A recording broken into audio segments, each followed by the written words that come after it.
আসসালামু আলাইকুম রহমতুল্লাহ। বাংলাদেশ এবং বিশ্বের সবচেয়ে বড় বিশ্ববিদ্যালয় জাতীয় বিশ্ববিদ্যালয় ভর্তি প্রস্তুতি 2026-এর প্রিয় শিক্ষার্থী বন্ধুরা, আজকের ক্লাসে তোমাদের সবাইকে স্বাগত জানাচ্ছি। আমি তোমাদের নোমান ভাইয়া। এর আগের একটা ক্লাসে আমি তোমাদেরকে দেখিয়েছিলাম যে জাতীয় বিশ্ববিদ্যালয় ভর্তি প্রস্তুতিতে তুমি যদি একটুখানি স্মার্টলি প্রিপারেশন নিতে পারো, তাহলে কিন্তু তুমি খুব অল্প পড়ে সহজেই দেশের সেরা একটি কলেজে নিজের একটি সিট নিশ্চিত করতে পারো।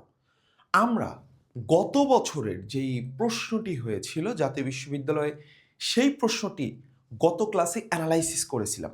লাস্ট ক্লাসে আমরা অ্যানালাইসিস করে দেখেছি 5টা টপিক থেকে জাতীয় বিশ্ববিদ্যালয়ে বাংলা প্রশ্ন হয়ে থাকে। গুড নিউজ হলো, জাতীয় বিশ্ববিদ্যালয়ে কিন্তু ইন্ডিভিজুয়াল পাশ করতে হয় না, মানে তোমাকে বাংলাতে পাশ করতে হবে, ইংলিশে পাশ করতে হবে এইরকম না, বরং সবগুলো সাবজেক্ট মিলে টোটাল 100-এর ভিতরে যদি তুমি 35 পাও, তুমি কিন্তু পাশ করে যাবা। এবং 200-এর ভিতরে তুমি যদি কি পাও, তোমার মানে পুরো 200-এর ভিতর পরীক্ষা হবে। 100 থাকবে হচ্ছে তোমার এসএসসি এবং এইচএসসির জিপিএ থেকে। তো এইটা কিন্তু তোমার জন্য একটা গুড নিউজ যে বাংলা ইংলিশে আলাদা পাশ করতে হবে না, সব কিছু মিলে পাস। এবং এইখানে কোনো মাইনাস মার্ক নেই। তো যাই হোক, গুড নিউজ অনেকগুলোই আছে, বাট আমাদের পড়তে হবে। আমরা এই যে 5টা টপিক বের করলাম, যে 5টা টপিক থেকে অধিকারে প্রশ্ন হয়। যারা এখনো জানো না কোন 5টা টপিক, আমাদের এই ভিডিওর আগে যে ভিডিওটা আপলোড হয়েছে জাতীয় বিশ্ববিদ্যালয়ের, ওইটা দেখবা। তাহলে সেখানে আমি বলে দিয়েছি কোন 5টা টপিক আমি বের করে দিয়েছি। তো আজকের ক্লাসে আমরা প্রথম টপিক অর্থাৎ লেখক, কবি সাহিত্যিকরা যে আছে, কবি সাহিত্যিকদের জীবনী থেকে প্রশ্ন হয়। আমরা দেখেছি গতকালের ক্লাসে কবি সাহিত্যিকদের জীবনী থেকে অনেকগুলো প্রশ্ন হয়েছে গত বছর, প্রায় 5-6টার মতো। এবং তাদের যে সৃষ্টিকর্ম আছে, মানে তাদের যেরকম জন্ম মৃত্যু, তাদের গ্রামের নাম, তাদের সৃষ্টিকর্ম থেকেও, সাহিত্যকর্ম থেকেও প্রশ্ন হয়ে থাকে। তো একদম শুরুতে আমি একটু আমাদের কবি সাহিত্যিকদের এই সাহিত্যকর্মগুলো একটু দেখানোর চেষ্টা করব। তো চলো আমরা একদম শুরুতে চলে যাই।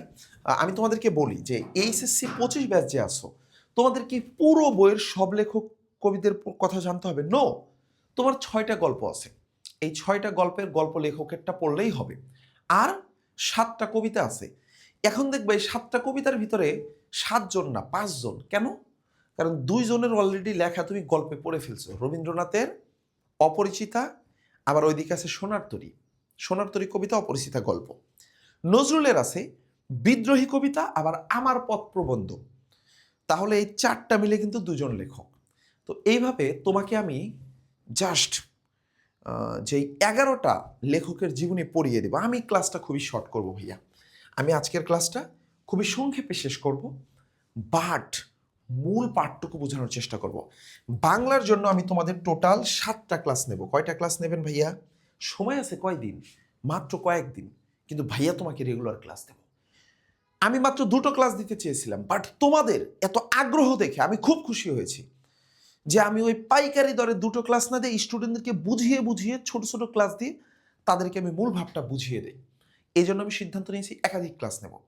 তো তোমাদের 5টা টপিকের উপর 5টা ক্লাস নেব, আর 2টো ম্যারাথন ক্লাস নেব বাংলার জন্য। তো তোমরা আমাদের সাথে আছো তো শেষ পর্যন্ত ইনশাল্লাহ। বাংলাদেশের কোনো এডটেক প্ল্যাটফর্ম জাতীয় বিশ্ববিদ্যালয়ের জন্য এতটা কোয়ালিটি কন্টেন্ট না দিলেও ভাইয়ার জায়গা থেকে সর্বোচ্চটুকু দেবো ইনশাল্লাহ। আসো শুরু করি। প্রথম, ও আচ্ছা, আরেকটা নিউজ বলে দিই, তোমরা যারা আমাদের কোর্সে যুক্ত হয়েছো, জাতীয় বিশ্ববিদ্যালয়ের জন্য কিন্তু আমি হাজার হাজার লাখ লাখ টাকার কোর্স রাখি নাই। জাতীয় বিশ্ববিদ্যালয়ের জন্য আমরা অনলি 99 টাকার একটা এক্সাম ব্যাচ লঞ্চ করেছি। তোমরা হয়তো অনেকে জানো যে অনলি 99 টাকা দিয়ে তুমি বাংলার হচ্ছে 10টা মডেল টেস্ট দিতে পারবা, এবং ইংলিশেরও 10টা মডেল টেস্ট দিতে পারবা। হ্যাঁ, এবং 2টো করে ফাইনাল মডেল টেস্ট, 2টো বাংলা ফাইনাল মডেল টেস্ট, 2টো ইংলিশে ফাইনাল মডেল টেস্ট। মানে এই দুটো থেকে হচ্ছে মার্ক উঠানো অনেক বেশি সহজ। বাংলাটা সবচেয়ে সহজ, ইংলিশটা একটু কঠিন। তো এই দুটোই কিন্তু আমাদের ওয়েবসাইটে আছে। হ্যাঁ, এটা আমি পরে বলে দিব, এখন ক্লাস করো, পরে দেখাই দেবো নি। যারা যুক্ত হও না 99 টাকায় কিভাবে যুক্ত হবা আমি ভিডিও শেষে দেখাই দিব। আসো, পিন কমেন্টেও দিয়ে দেবো নি। প্রথম আমরা যেটা নিয়ে পড়বো সেটা হচ্ছে রবীন্দ্রনাথ ঠাকুর। রবীন্দ্রনাথ ঠাকুর ভাইয়া, তার জীবনী থেকে কোন পয়েন্টটুকু পড়বো? তার জীবনীতে ধুমায়া তথ্য, এত এত তথ্য সব লাগবে না, অল্প একটু পড়বা। আসো, তার জন্মটা দেখো, মৃত্যুটা, জন্ম হচ্ছে 7 মে, মৃত্যু হলো 7 আগস্ট। জন্ম 7 মে, মৃত্যু 7 আগস্ট। 25 বৈশাখ জন্ম, 22 শ্রাবণ মৃত্যু। তাহলে মনে রাখবা 7 মে। আচ্ছা, নট অনলি রবীন্দ্রনাথ ঠাকুর, মহৎ মহৎ মানুষরা মারা গেছেন আগস্ট মাসে। কোন মাসে? আগস্ট মাসে। কাজী নজরুল ইসলাম আগস্ট মাসে মারা গেছেন, রবীন্দ্রনাথ ঠাকুর আগস্ট মাসে মারা গেছেন, দুইজনই কিন্তু আগস্ট মাসে, মনে রাখা সহজ হবে। তাহলে আগস্ট মাসে কাজী নজরুল ইসলাম মারা গেছেন, রবীন্দ্রনাথ ঠাকুর মারা গিয়েছেন।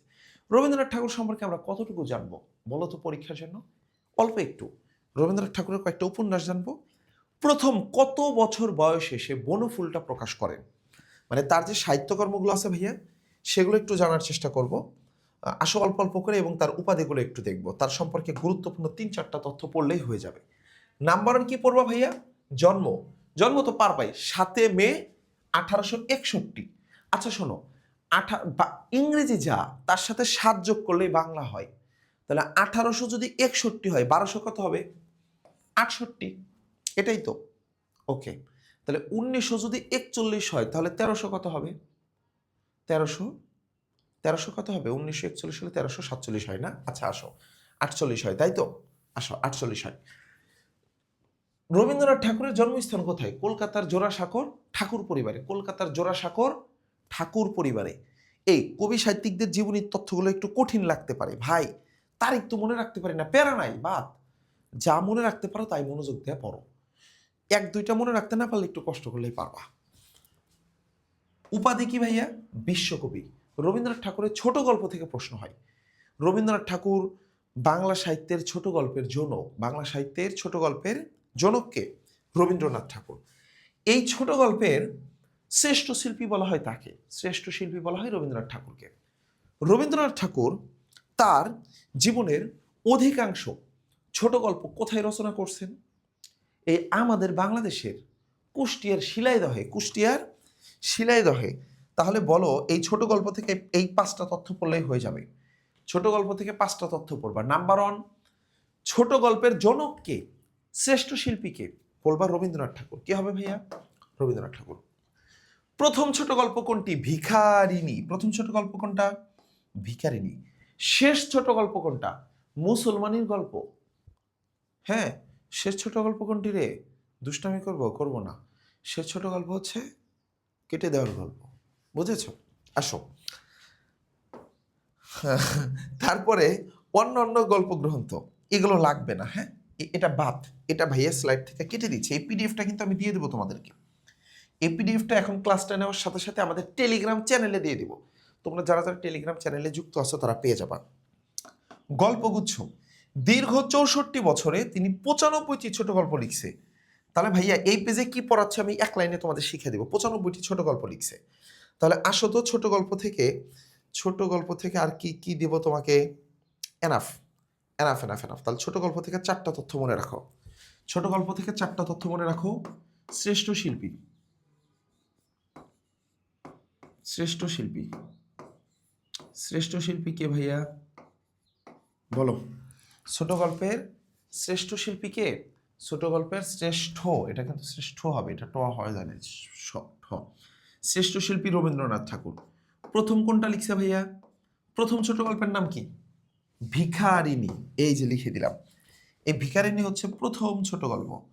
শেষ ছোট গল্প কোনটি? কেটে দেওয়ার গল্প, মানে মুসলমানের গল্প। শেষ কোনটা ভাইয়া? মুসলমানি। Dot dot dot. আচ্ছা, তাহলে বাংলা সাহিত্যের ছোট গল্পের জনককে? রবীন্দ্রনাথ ঠাকুর ছোট গল্পের জনক, এটা মুখস্থ হয়েছে। আচ্ছা, শ্রেষ্ঠ শিল্পী। 2 নম্বর প্রশ্ন কি? প্রথম ছোট গল্প কোনটি? ভিখারিনী। শেষ ছোট গল্প কোনটি ভাইয়া? শেষ ছোট গল্প হচ্ছে মুসলমানের গল্প। এরপরে আসো, তোমার প্রশ্ন হতে পারে যে রবীন্দ্রনাথ ঠাকুরের যে গল্পগুচ্ছ আছে, কয়টি ছোট গল্প আছে? 95টি। কয়টি ছোট গল্প আছে ভাইয়া? 95টি ছোট গল্প। কয়টি ছোট গল্প আছে? 95টি ছোট গল্প আছে। কয়টি ছোট গল্প? 95টি ছোট গল্প। শেষ কথা, রবীন্দ্রনাথ ঠাকুরের তোমার ছোট গল্পের স্বর্ণযুগ বলা হয় কোন স্থানকে? বাংলাদেশের কুষ্টিয়ার শিলাইদহকে। বাংলাদেশের কুষ্টিয়ার শিলাইদহকে কি বলা হয়? ছোট গল্প রচনার স্বর্ণযুগ বলা হয়। কারণ এই কুষ্টিয়ার শিলাইদহে থাকতে রবীন্দ্রনাথ ঠাকুর সবচেয়ে বেশি ছোট গল্প রচনা করেছেন। সবচেয়ে বেশি ছোট গল্প রচনা করেছেন কোথায় ভাইয়া? কুষ্টিয়ার শিলাইদহে থাকতে। কুষ্টিয়ার শিলাইদহে থাকতে সবচেয়ে বেশি ছোট গল্প তিনি রচনা করেছেন। আসো এরপরে আসো ভাইয়া, আমরা তার পরে চলে যাই একটু। তার কিছু এই যে শেষ, রবীন্দ্রনাথ নিয়ে শেষ, রবীন্দ্রনাথকে নিয়ে আমি অল্প তথ্য পড়ালাম। তার উপন্যাসগুলোর নাম একটু মনে রাখবা, জাস্ট উপন্যাসগুলোর নাম মনে রাখবা। হ্যাঁ, চোখের বালি, গোরা, চতুরঙ্গ, ঘরে বাইরে, শেষের কবিতা, যোগাযোগ। তাহলে ঘরে বাইরে, শেষের কবিতা, যোগাযোগ, চোখের বালি, চতুরঙ্গ, চোখের বালি, গোরা, চতুরঙ্গ, চোখের বালি, গোরা, চতুরঙ্গ, চোখের বালি, গোরা, চতুরঙ্গ, চোখের বালি, গোরা, চতুরঙ্গ, চোখের বালি, গোরা, চতুরঙ্গ, ঘরে বাইরে, শেষের কবিতা, যোগাযোগ, ঘরে বাইরে, শেষের কবিতা, যোগাযোগ। তাহলে চোখের বালি, চোখের বালি, গোরা, চতুরঙ্গ, চোখের বালি, গোরা, চতুরঙ্গ, ঘরে বাইরে, শেষের কবিতা, যোগাযোগ, ঘরে বাইরে, শেষের কবিতা, যোগাযোগ। এরপরে সে নাটক কি কি আছে? রাজা, এটা একটা লাইনে মনে রাখবা, এক লাইনে মনে রাখবা। রাজা, আচ্ছা রবীন্দ্রনাথ ঠাকুরের কিন্তু অসংখ্য উপন্যাস আছে, এখানে কিন্তু এই অসংখ্য থেকে অসংখ্য না মানে অনেকগুলো আছে, সবগুলো আসবে না। তোমার টেক্সট বুকে আছে 6টার নাম, এর বাইরে আসবে না। চোখের বালি, গোরা, চোখের বালি, গোরা, চতুরঙ্গ, ঘরে বাইরে, শেষের কবিতায় যোগাযোগ করলো। চোখের বালি, গোরা, চতুরঙ্গে, ঘরের বাইরে, শেষের কবিতা, যোগাযোগ করলো। নাটকগুলো মনে রাখবা এই কটা একটা টেকনিকে। কি ভাইয়া? একজন রাজা ছিল, একজন রাজা ছিল, যে রাজার নাম হলো রাজা অচলায়তন। রাজা অচলায়তন সে কি করেছে? সে ডাকঘরে গিয়ে মুক্তধারায় রক্তকরবী ছড়িয়ে দিয়েছে। তাহলে দেখো এখানে সবগুলো চলে আসছে। রাজা একটা নাটকের নাম, অচলায়তন একটি নাটকের নাম। রাজা অচলায়তন কি করছে? ডাকঘরে কি করছে? মুক্তধারায় রক্তকরবী ছড়িয়ে দিয়েছে। তাহলে রাজা অচলায়তন ডাকঘরে মুক্তধারায় রক্তকরবী ছড়িয়ে দিয়েছে। রাজা অচলায়তন ডাকঘরে মুক্তধারায় রক্তকরবী ছড়িয়ে দিয়েছে। শোনো বোকারা, অনেকেরই এই ক্লাস ভাল লাগবে না, সারা বছর পড়ো নাই, তোমার সর্বশেষ সুযোগ দেশের সেরা একটা কলেজে চান্স পাওয়ার। প্লিজ ক্লাসটা মনোযোগ দিয়ে করো শেষ পর্যন্ত, এখান থেকে কমন পাবা ইনশাল্লাহ পরীক্ষার হলে গিয়ে। তাহলে বলো নাটকের নাম কি? নাটকগুলোর নাম কি? যদি প্রশ্ন হয় নিচের কোনটি রবীন্দ্রনাথ ঠাকুর রচিত নাটক অথবা নাটক নয়, যদি বলে নিচের কোনটি রবীন্দ্রনাথ ঠাকুর রচিত নাটক, কি লিখবা? এই 5টার একটা আসলে হবে রাইট অ্যান্সার। রাজা, অচলায়তন, ডাকঘরে, মুক্তধারায়, রক্তকরবী, এই 5টার কোনো একটা অ্যান্সার থাকলে কি হবে? এটা হবে রাইট অ্যান্সার। রাজা, অচলায়তন, ডাকঘরে, মুক্তধারায়, রক্তকরবী। এরপরে আসো কাব্যগ্রন্থের ভিতর কি কি আছে। কাব্যগ্রন্থের ভিতরে সোনার তরীটা মনে রাখবা, কারণ সোনার তরী নামক একটা কবিতা আছে যেটা সোনার তরী নামক কাব্যগ্রন্থ থেকে নেওয়া হয়েছে। গুরুত্বপূর্ণ তথ্য এটা অলরেডি পড়ায়া দিয়েছি আমি তোমাদেরকে, যে কুষ্টিয়ার শিলাইদহে বসবাসের সময়টি ছিল তার ছোট গল্প রচনার স্বর্ণযুগ। স্বর্ণযুগ। আচ্ছা, মারা গেছেন 7 আগস্ট 1941 অথবা 22 শ্রাবণ 1348। তাহলে 7 আগস্ট 1941 সাল, 22 শ্রাবণ 1348 সাল। তাহলে জন্ম 7 মে, মৃত্যু 7 আগস্ট, 25 বৈশাখ জন্ম, 22 শ্রাবণ মৃত্যু। এইটুকু মনে রাখতে খুব কঠিন হয়ে যাবে রে বোকা ছেলে। নো, নাটক 5টা মনে রাখতে পারবা তো? রাজা, অচলায়তন, ডাকঘরে, মুক্তধারায়, রক্তকরবী। আসো নেক্সটে যাই। ক্লাসটা আমি শর্ট করার চেষ্টা করব, যত লং করব তোমাদের তত বিরক্তিকর লাগবে আমি জানি। এরপর আসো ভাইয়া শরৎচন্দ্রকে নিয়ে পড়তে হবে একটু। বিলাসী, বিলাসী গল্পটার কথা মনে আছে রে বোকা? বিলাসী নিয়ে আমরা তোমাদের পড়াবো। হ্যাঁ, আর একটা ক্লাস নেব যেখানে শুধু গল্পগুলোর মূল ভাব পড়াবো। দেখো শরৎচন্দ্র চট্টোপাধ্যায় এই যে বিলাসী গল্পটা লিখছে, তার থেকে আমরা কি কি পড়বো? সব পড়বো না, আমরা তার জন্মসালটা নিয়ে প্যারা নাই, এটা আসবে না, এটা নিয়ে প্যারা খায়ও না, এক নজর দেখে যাও। এইটা আসবে, হ্যাঁ, দেবানন্দপুর গ্রামে এটা আসবে, মানে এটা আসার মতো। পশ্চিমবঙ্গের হুগলি জেলার দেবানন্দপুর গ্রামে জন্মগ্রহণ করেন। পশ্চিমবঙ্গের হুগলি জেলার দেবানন্দপুর গ্রামে জন্মগ্রহণ করেন। পশ্চিমবঙ্গের হুগলি জেলার দেবানন্দপুর গ্রামে কে জন্মগ্রহণ করেন? পশ্চিমবঙ্গের পশ্চিমবঙ্গের হুগলি জেলার দেবানন্দপুর গ্রামে জন্মগ্রহণ করেন শরৎচন্দ্র চট্টোপাধ্যায়। শরৎচন্দ্র চট্টোপাধ্যায়, তার পিতা মাতা কে ছিলেন? মতিলাল চট্টোপাধ্যায় এবং ভুবন মোহিনী দেবী। ভুবন মোহিনী দেবী তার উপাধি হচ্ছে। ভাই এটা প্রশ্ন আসতে পারে, তোমার পাঠ্য বইয়ের কোন লেখককে অপরাজেয় কথাশিল্পী বলা হয়? তোমার পাঠ্য বইয়ের কোন লেখককে অপরাজেয় কথাশিল্পী বলা হয়? কে হবে রে? তোমার পাঠ্য বইয়ের কোন লেখককে অপরাজেয় কথাশিল্পী বলা হয়? তোমার পাঠ্য বইয়ের কোন লেখককে অপরাজেয় কথাশিল্পী বলা হয়? কে হবে এটা? শরৎচন্দ্র চট্টোপাধ্যায়। শরৎচন্দ্র চট্টোপাধ্যায়। তোমার পাঠ্য বইয়ের কোন লেখককে অপরাজেয় কথাশিল্পী বলা হয়? শরৎচন্দ্র চট্টোপাধ্যায়।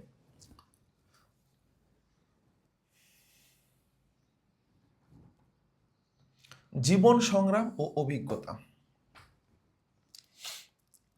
মনে রাখবা, তোমার পাঠ্য বইয়ের কোন লেখক মাত্র 24 বছর বয়সে মনের ঝোঁকে সন্ন্যাসী হয়ে গেছিল? একজন লেখক আছে ওয়ানলি, সেটা হচ্ছে শরৎচন্দ্র চট্টোপাধ্যায়, যে সত্যি সত্যি সন্ন্যাসী হয়ে গেছিল। সত্যি সত্যি কি হয়ে গিয়েছিল? সন্ন্যাসী হয়ে গিয়েছিল। তাহলে মনের ঝোঁকে মাত্র 24 বছর বয়সে সন্ন্যাসী হয়ে গিয়েছিল কে? শরৎচন্দ্র চট্টোপাধ্যায়। মনের ঝোঁকে মাত্র 24 বছর বয়সে। আচ্ছা, তোমরা অনেকেই আমাদের এই কোর্সে এনরোলমেন্টের রিকোয়েস্ট পাঠাচ্ছ, ভাইয়া ক্লাসে থাকলে কিভাবে তোমাদেরকে এগুলো করে দেবো বলো তো? সময় লাগবে না?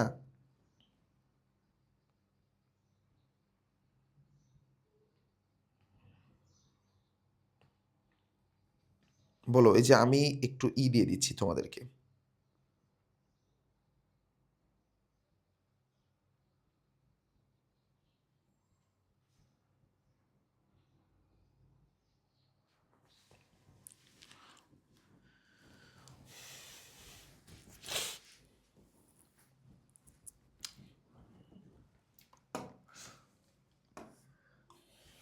যে তার সম্পর্কে আমরা কি বলতে পারি? অপরাজেয় কথাশিল্পী, এটাই তো। মনের ঝোঁকে সন্ন্যাসী হয়েছিলেন। আচ্ছা আসো, জীবিকার তাগিদে কোথায় গিয়েছিলেন? বর্মামূল্যকে গিয়েছিলেন। কে ভাইয়া? শরৎচন্দ্র। শরৎচন্দ্র থেকে 5টা তথ্য মনে রাখবা। শরৎচন্দ্র থেকে কয়টা তথ্য? 5টা তথ্য। নাম্বার ওয়ান, কোন লেখককে অপরাজেয় কথাশিল্পী বলা হয়? তারপরে শরৎচন্দ্রর গ্রাম কোনটি? শরৎচন্দ্রের গ্রাম কোনটি? দেবানন্দপুর গ্রাম। কোন গ্রাম ভাইয়া? দেবানন্দপুর গ্রাম, হুগলি জেলার দেবানন্দপুর গ্রাম। তাহলে প্রথমে মনে রাখবা দেবানন্দপুর গ্রাম। তারপরে কি মনে রাখবা? মতিলাল চট্টোপাধ্যায়। মতিলাল চট্টোপাধ্যায়। তারপরে কি আছে ভাইয়া? অপরাজেয় কথাশিল্পী। অপরাজেয় কথাশিল্পী বলা হয় কাকে? অপরাজেয় কথাশিল্পী বলা হয় কাকে?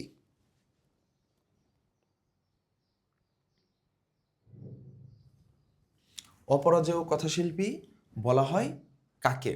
কে হবে ভাইয়া? শরৎচন্দ্র চট্টোপাধ্যায় হবে। এরপরে আসো, কোন লেখকের ইটা কি তোমার চরম দারিদ্র্যের মধ্যে অতিবাহিত হয়? কি হবে? শরৎচন্দ্র চট্টোপাধ্যায়। মনের ঝোঁকে কি হয়ে গেছিল? সন্ন্যাসী ধারণ করছিল। পরে মশার কামড় খেয়ে সন্ন্যাসগিরি ছেড়ে চলে আসছিল। এরপরে আসো, মাত্র 20 বছর বয়সে মনের ঝোঁকে ঘর ছেড়েছিলেন, সন্ন্যাসী হয়েছিলেন। প্রবাস জীবন, জীবিকার তাগিদে দীর্ঘ সময় বর্মামূল্যকে কাটিয়েছেন। সাহিত্যিক বৈশিষ্ট্য কি কি আছে দেখো। সাহিত্যিক বৈশিষ্ট্য কি কি আছে দেখো। মূল উপজীব্য বিষয় কি? মানবতা ও মানুষের প্রতি ভালোবাসা। আচ্ছা, বিশেষত্ব কি ভাইয়া? সমাজের সমাজের এই যে নিচুতলার অবহেলিত মানুষের যে চিত্রায়ন এবং বাঙালি নারীর যে মনস্তত্ত্ব, এটা তার লেখায় কি হয়েছে? তার অঙ্কনে অসামান্য দক্ষতা সে দেখিয়েছে।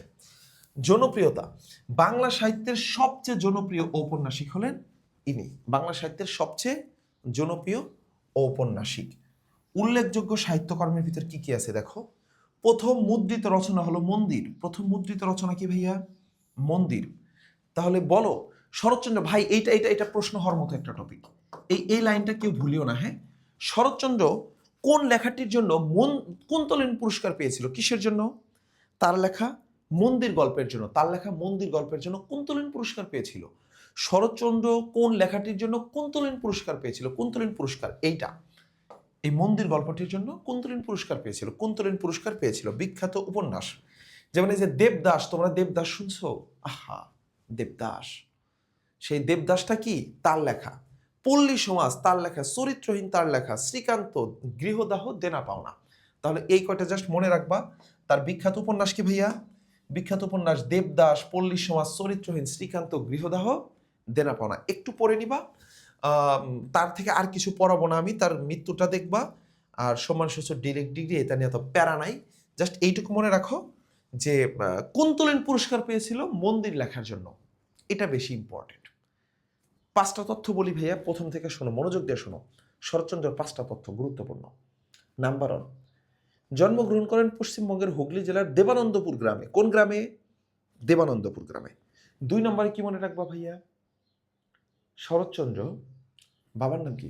মতিলাল চট্টোপাধ্যায়, ভুবনমোহিনী দেবী মায়ের নাম, এটাই তো? ঠিক আছে। মনের ঝোঁকে কোন লেখক 24 বছর বয়সে সন্ন্যাস ধারণ করছিল? কি হবে রে? মনের ঝোঁকে মাত্র 24 বছর বয়সে সন্ন্যাস ধারণ করছিল শরৎচন্দ্র চট্টোপাধ্যায়। এরপরে আমরা কি পড়ব? শরৎচন্দ্র চট্টোপাধ্যায় তার যে লেখাগুলো আছে, তার লেখাগুলোর ভিতরে এই মন্দিরের জন্য সে কি পেয়েছিল? কুন্তলেন পুরস্কার পেয়েছিল। তারপর হচ্ছে জনপ্রিয় ঔপন্যাসিক, এই যে এটা একটু মনে রাখবা, শ্রীকান্ত দেবদাস, এগুলো তার লেখা। এবং তিনি জগৎ তারিণী স্বর্ণপদক পেয়েছিলেন কলকাতা বিশ্ববিদ্যালয় থেকে। মৃত্যুটা দেখো 16 জানুয়ারি 1938। এরপর আসে মানিক বন্দ্যোপাধ্যায়। তোমরা মাসে বেশি গল্পটা পড়ছো? মাসে বেশি গল্প থেকে এই মানিক বন্দ্যোপাধ্যায় থেকে তোমাদের প্রশ্ন হয়ে থাকে। তাহলে এইটা কি দেখবা ভাইয়া? জন্ম ও পরিচয়। জন্ম হচ্ছে 19শে মে 1908 খ্রিস্টাব্দ। 19শে মে 1908 খ্রিস্টাব্দ মানিক বন্দ্যোপাধ্যায়। জন্ম কবে ভাইয়া?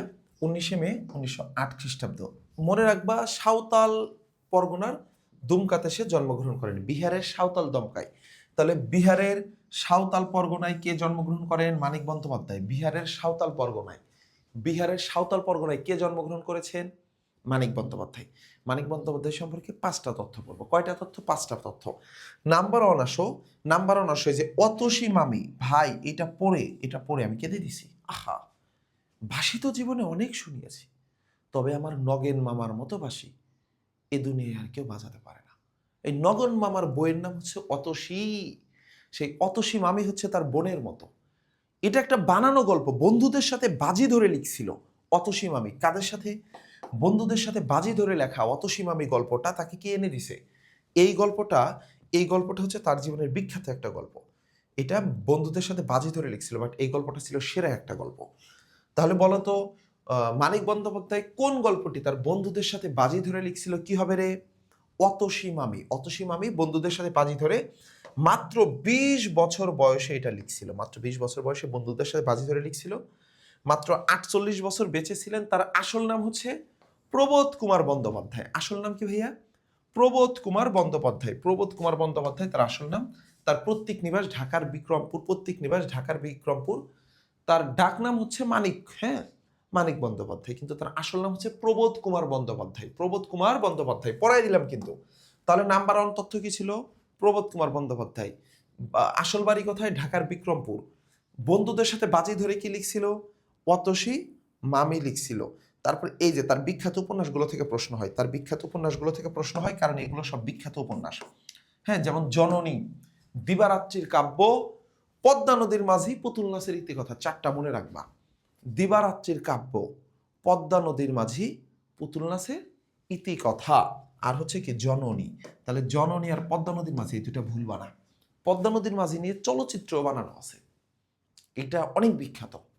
তাহলে মানিক বন্দ্যোপাধ্যায়ের উপন্যাস কোনগুলো? কি কি হবে? পদ্মা নদীর মাঝি, পুতুল নাচের ইতিকথা, দিবারাত্রির কাব্য এবং জননী। তোমার এইখানে যে জনপ্রিয় ছোট গল্প আছে, এগুলো দেখার দরকার নাই। হ্যাঁ, এখান থেকে প্রাগৈতিহাসিকটা দেখতে পারো, আর বাকিগুলো নেপে রাখাও না। আসো, এখানে তথ্য দেওয়া আছে, মারা গিয়েছেন 3রা ডিসেম্বর 1956 সালে। আখতারুজ্জামান ইলিয়াস রেইনকোট গল্পের লেখক। আখতারুজ্জামান ইলিয়াস রেইনকোট গল্পের লেখক। সেখান থেকে আমরা কি পড়বো ভাইয়া? আখতারুজ্জামান ইলিয়াস থেকে দেখবো সেটা হচ্ছে গাইবান্ধার গটিয়া গ্রামে জন্মগ্রহণ করেন। গাইবান্ধার গটিয়া গ্রামে জন্মগ্রহণ করেন কে ভাইয়া? আখতারুজ্জামান ইলিয়াস। কোথায় জন্মগ্রহণ করেন? গাইবান্ধার গটিয়া গ্রামে জন্মগ্রহণ করেন। পৈতৃক নিবাস কোথায়? বগুড়া শহরের উপকণ্ঠে নারুলি গ্রামে। এটা প্যারা খায়ও না, এটা লাগবে না। আখতারুজ্জামান ইলিয়াস শুধু মনে রাখো গাইবান্ধার গটিয়া গ্রামে মামা বাড়িতে জন্মগ্রহণ করেন। গাইবান্ধার গটিয়া গ্রামে মামা বাড়িতে জন্মগ্রহণ করেন। তাহলে গাইবান্ধার গটিয়া গ্রামে মামা বাড়িতে জন্মগ্রহণ করেন আখতারুজ্জামান ইলিয়াস। ভাইয়া তোমরা সারা বছর অবহেলা করছো, সে সময় অবহেলা করিও না, একটু মনোযোগ দিয়ে দেখো। শিক্ষা ও পেশা, তিনি ঢাকা বিশ্ববিদ্যালয় থেকে স্নাতক এবং স্নাতকোত্তর ডিগ্রি লাভ করেন, এটা দরকার নাই। তার আখতারুজ্জামান ইলিয়াস থেকে প্রশ্ন হতে পারে এই যে উপন্যাস এবং গল্প গ্রন্থ, উপন্যাস গল্প গ্রন্থ, এই উপন্যাস থেকে প্রশ্ন হবে নিচের কোনটি আখতারুজ্জামান ইলিয়াসের লেখা উপন্যাস? সেটা হচ্ছে চিলেকোঠার সেপাই এবং খোয়াবনামা। চিলেকোঠার সেপাই এবং খোয়াবনামা আখতারুজ্জামান ইলিয়াসের লেখা উপন্যাস। তাহলে উপন্যাস মাত্র দুইটা। এই বোকা ছেলে, এই দুটো মনে রাখতে তোমার জন্য কঠিন হবে রে। দুটো মাত্র। কি কি? চিলেকোঠার সেপাই, খোয়াবনামা। চিলেকোঠার সেপাই এবং খোয়াবনামা। চিলেকোঠার সেপাই এবং খোয়াবনামা। চিলেকোঠার সেপাই এবং খোয়াবনামা। চিলেকোঠার সেপাই এবং খোয়াবনামা। চিলেকোঠার সেপাই এবং খোয়াবনামা। চিলেকোঠার সেপাই এবং খোয়াবনামা। চিলেকোঠার সেপাই এবং খোয়াবনামা। গল্প গ্রন্থের ভিতর কি আছে ভাইয়া? পাঁচটা ইম্পর্টেন্ট। অন্য ঘরে অন্য স্বর, খোয়ারি, দুধ ভাতে উৎপাত, দোজকের ওম এবং জাল স্বপ্ন, স্বপ্নের জাল। তাহলে কি কি আছে ভাইয়া? অন্য ঘরে অন্য স্বর, খোয়ারি, দুধ ভাতে উৎপাত, দোজকের ওম, জাল স্বপ্ন, স্বপ্নের জাল। তাহলে গল্প গ্রন্থ আছে পাঁচটা। অন্য ঘরে অন্য স্বর, খোয়ারি, দুধ ভাতে উৎপাত, দোজকের ওম, জাল স্বপ্ন, স্বপ্নের জাল।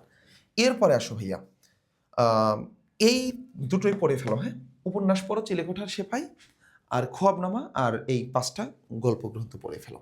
এখান থেকে আর কিছু পড়াবো না। ক্যান্সারে আক্রান্ত হয়ে 1997 সালে ঢাকায় মারা গেছে। 1997 সালের 4 জানুয়ারি ক্যান্সারে আক্রান্ত হয়ে ঢাকায় মারা গেছে। বাদ।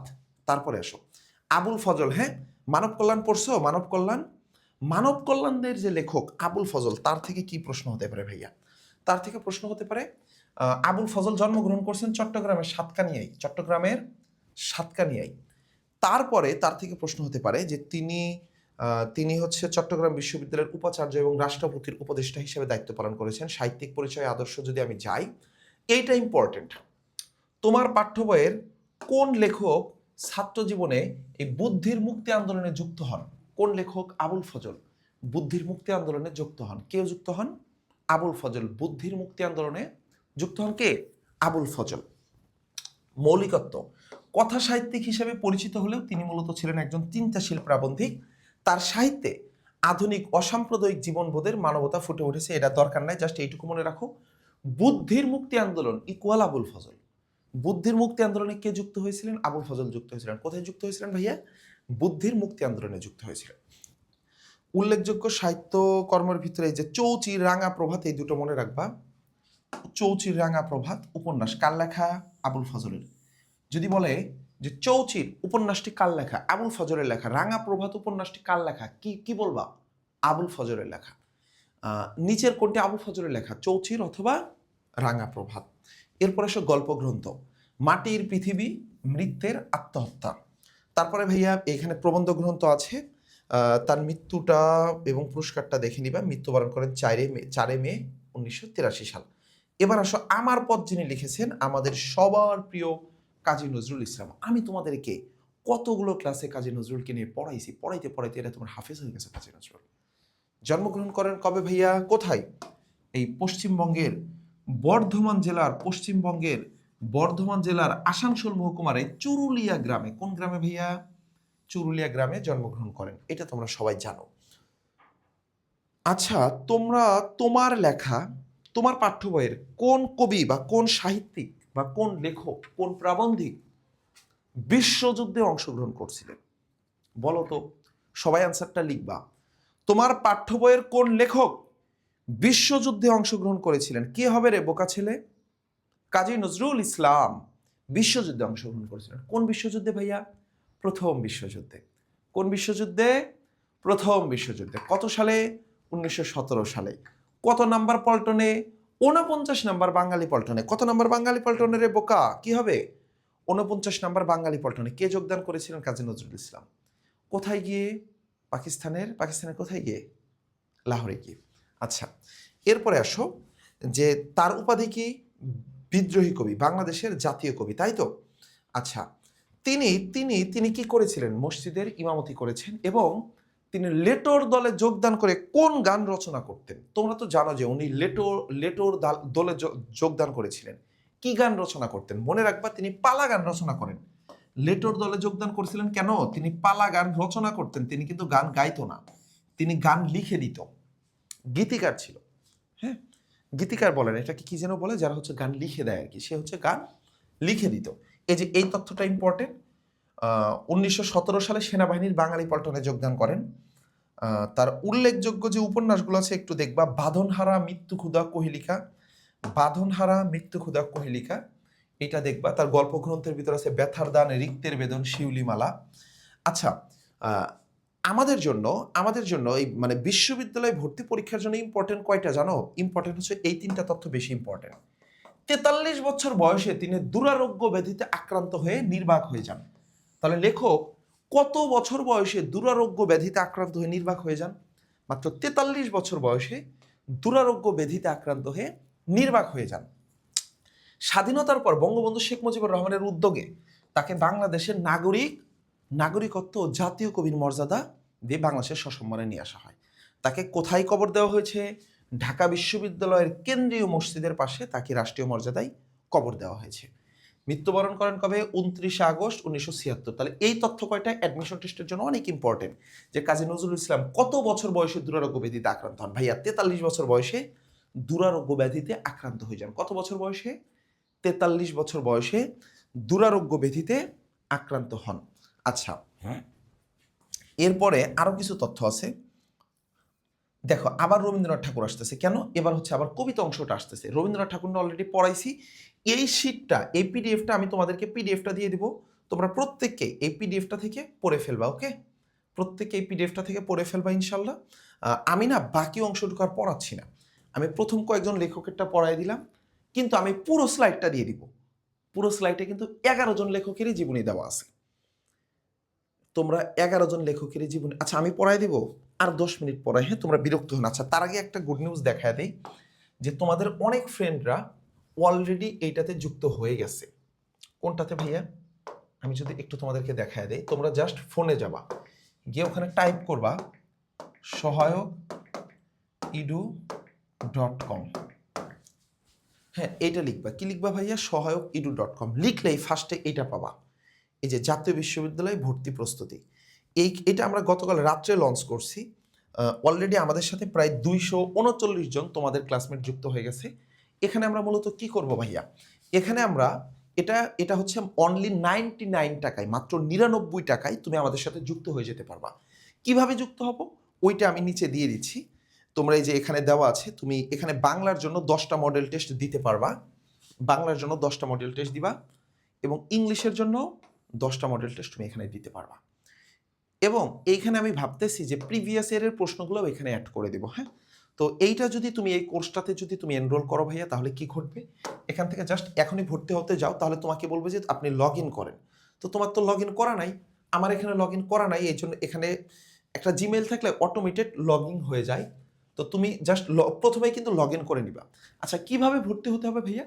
জাস্ট বিকাশে 99 টাকা দিয়ে ভর্তি হতে পারবা, আমি ওইটা নিচে দিয়ে দিছি। হ্যাঁ, কেউ যদি ভর্তি হতে পারতেছো না, এই কমেন্ট বক্সে লিঙ্ক পেয়ে যাবা, ভর্তি হওয়ার লিঙ্ক।